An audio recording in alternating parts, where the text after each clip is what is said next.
Tom Holland. Man, what the fuck? Man, I don't want to talk your bitch. Welcome back to another review video. Today we're going to be bringing you, if you haven't guessed, Avatar: Fire and Ash, hence the blue. Yeah. The third film in the installment. Now, Avatar is probably one of the most popular franchises of all time. It's the highest grossing. Yeah. Again, just picks up where the second one left off. After Matean's death, it's just the Sully family pretty much come to terms with that, and a new Na'vi clan trying to take over pretty much. Pros. What was that? Pros, again, just like the other Avatar movies, there is a clear strength in its visuals. It is still like one of the most gorgeous movies there is, just visually. World building, amazing. Again, just introducing new sort of clans and whatnot. The Wind Traders, obviously the Ash clan as well. Again, just world building and sort of bringing them into the whole bigger picture was very well done again by Big Jim Cameron. That's where one of my main pros comes in. I think, considering I haven't watched any of the other ones, I think it was almost like I'd watched the other ones.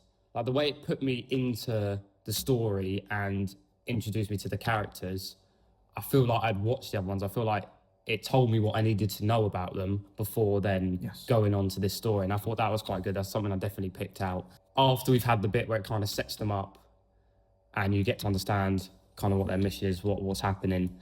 And as soon as you get into the action carries on for a while at the start. Like, it's just kind of stuff happens and you think it's going to end. It just keeps going. It keeps going.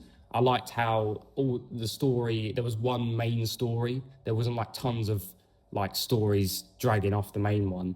It was kind of centered around, and you would then cut to two other, it's someone else's kind of part, but it'd still be linked to the main story. Yeah. There'll still be part. I thought that was quite good. And that definitely kept me like, because obviously it's a long film as well, and you're just having to look and kind of figure out, okay, we're now going to someone else's story. It was nice that it kind of kept it between the main story, which is obviously the what's it called, a rivalry. Yeah. And I think another big pro was actually pacing. For a 3-hour movie, it did not feel like a 3-hour movie. No. Like you said, it's just constant action, constant things happening. Yeah. And for a 3 hour, that's really impressive. So, and big up there. one more thing before we go into cons, comedic tones I thought was quite good. A lot of I didn't expect it from an Avatar. I thought it was going to be there's quite a lot of like some of the language in there as well. Like, I thought it was just me like a kids film, but there's a lot of like funny. There's almost like modern day like languages and terms they use in it, which I thought was quite funny and went along with it. I think there's definitely not.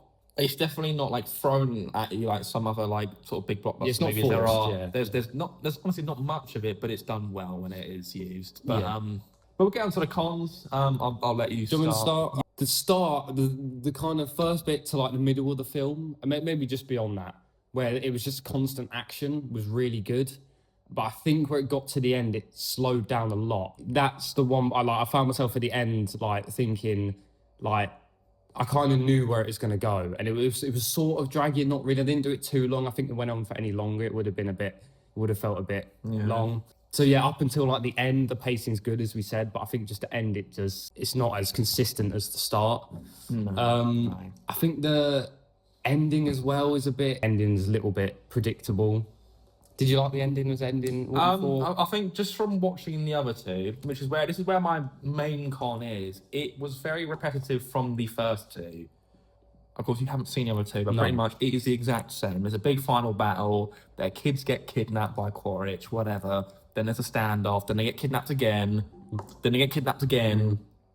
Then again. Then again. So and it's just, look, they've won and whatever. Okay. Yeah, it's a bit flat. Very. The ending definitely fell flat for me, but again, it's just all these big final battles and whatnot. The whole overarching story is the same as the other two. It is, bar probably the first one because it's the sort of first movie. But like the Way of Water and the Fire and Ash, you could like give me like a sentence from each, or like whatever, like 5 sentences or whatever from each, and I couldn't tell the two apart. I couldn't. Without like very specific keywords, I couldn't, because the overarching story is very, very similar. which is again just the main con. It's repetitive. The franchise has become repetitive, and I'm hoping if they do make a fourth one, Go a different direction. It's different. Almost. It is different. I think this is the main con. Is the ending. I think it's just the way it ends. I think it sort of stops really. Yeah. Like, there's a nice moment, and then it's just it's done. Yeah, there's some nice moments there. I give you that, but I think that's the main con. Is there any other main cons? I'd say maybe one was the themes. I think some of the themes are quite heavy in it. I'm not going to mention it for on YouTube, but you'll see if you watch it. I think there's a moment in there that's quite. I think for a 12A film, it's like okay, it's a bit strong. I mean, there's nothing too crazy. It's not really like it doesn't ruin the film. But it's quite a brief one, but it's like oh damn, okay. You know what? Not what I was expecting. No. So not really out of nowhere because for that character sort of. It's understandable, but at the same time, it's a bit. I was thinking, this is a 12, and it like there's kids watching this. You know? Yeah, I mean, but it's not really a con, but it's just like something to bear in mind. Like, it's quite strong in there was quite a strong moment there, but I think was it necessary for that character? I don't actually think so. Personally, I just didn't think it needed to be there. I think the whole story, we could see how hurt this character was. We didn't need a moment. I don't think necessarily it needed to go that far. No. Overall, the ending is the main downside to this film. I think, as we said, it starts off so well, so strong. Especially for somebody who hasn't watched the other films, I thought I was well involved in the world building. Yeah. Any final points before we put score on the final point? Again, this is going to make money. Oh yeah. Will it be as much as the other two? I don't know, but I'd imagine it'll be enough for James Cameron to come back. Again, even if you haven't watched Avatar before, go see it. It's a really fun time.